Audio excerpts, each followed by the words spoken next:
चल चल चल चल चल, शाबाश। ऊपर पूरा ऊपर। स्ट्रेंथ लगा, क्या हो गया? चल। खा के नहीं आया क्या? नहीं, रखो इधर। क्यों? क्या लिया प्री वर्कआउट मील में? कुछ नहीं। क्यों? खाली पेट से वेट कम लॉस होता है ना, इसलिए नहीं सर करते। किसी का देने बता दिया तेरे को खाली पेट से वेट लॉस होता है? हमेशा वर्कआउट करने से पहले प्री वर्कआउट मील ली जाती है, चाहे अब मसल बढ़ाना हो चाहे फैट कम करना हो। यही गलतियां दोस्तों आजकल बहुत सारे जिमों में होती है। वो सोचते हैं कि फैट लॉस करना है तो हमें कुछ खाना नहीं है, खाली पेट जिम आ जाते हैं। ये सबसे बड़ी गलती है। हमेशा प्री वर्कआउट लेना है। प्री वर्कआउट मील में मैं आज आपको ऑप्शन बताता हूँ क्या क्या आप ले सकते हैं।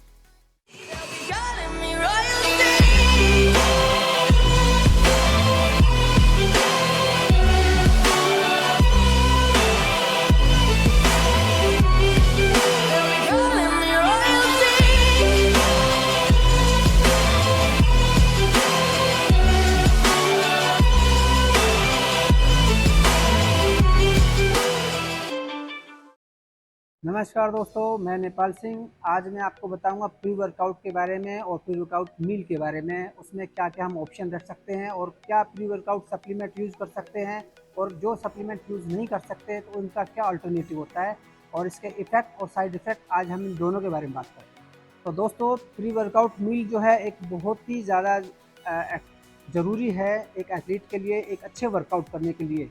जब तक आप अच्छी प्री वर्कआउट मील नहीं लोगे तो आपकी जो वर्कआउट में आपको एनर्जी भी नहीं मिलेगी और आपकी मसल में जो पंप आता है वो भी नहीं आएगा। तो इसके लिए आपके पास मैं बताता हूँ ऑप्शन क्या क्या हो सकते हैं। अगर आप वेज हैं तो आप उसमें क्या लग सकते हो, देसी चीज़ है, एक लो अपना रोटी, लो रोटी और उस पर लगाओ पीनट बटर, वो एक ऑप्शन है। दूसरा ऑप्शन है आप ओट्स दलिया, उसमें पीनट बटर ऐड करके वो भी आप ले सकते हो। तीसरा ऑप्शन है जो अंडे वगैरह खा सकते हैं तो उसके लिए ओट्स और अंडे। तो ये भी जो है ये इतनी ही मात्रा होनी चाहिए आपकी कि आपको ज़्यादा हैवी ना हो।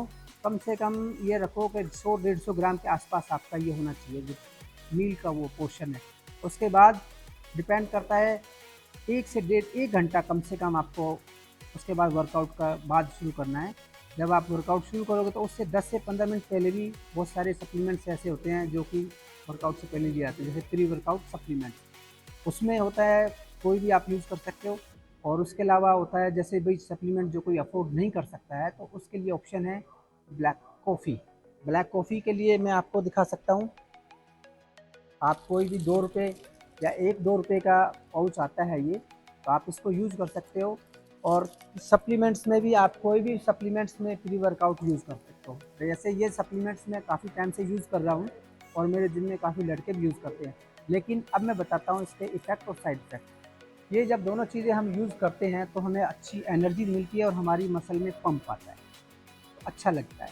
लेकिन कुछ समय बाद क्या होता है, ये डोज़ हमें हल्की लगने लगती है। पहले हम आधा चम्मच प्री वर्कआउट लेते थे, फिर 1 लेते हैं, फिर 1.5 लेते हैं।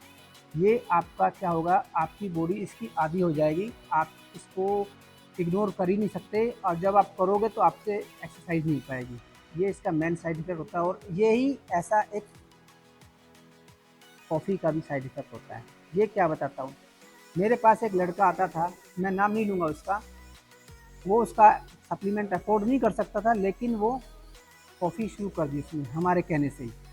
लेकिन कुछ समय बाद मैंने उससे कम से कम 1.5-2 महीने बाद मैंने उससे बात की कि अभी तुम्हारी कॉफ़ी सही चल रही है? कह हाँ। तो मैंने पूछा कितना? कह रहा सर मेरा अब तो मैं 4 से 5 पाउच डालता हूँ एक बार में। क्यों? क्योंकि उसको हुक नहीं मिलता। तो ये दोनों चीज़ें हैं, ये एडिक्शन हो जाती है। ये आपको यूज़ करो लेकिन कब? या तो जब आपको हैवी ट्रेनिंग करनी है, कंपाउंड मसल जैसे कि लेग ट्रेनिंग हो गई या डेडलिफ्ट हो गया या हैवी बेंच प्रेस हो गया, या तो उसी दिन यूज़ करो। या अगर आपको रेगुलर यूज़ करना है तो 15 दिन यूज़ करके कम से कम 10 दिन का आपको गैप देना ज़रूरी है, नहीं तो इसकी एडिक्शन हो जाएगी आपको।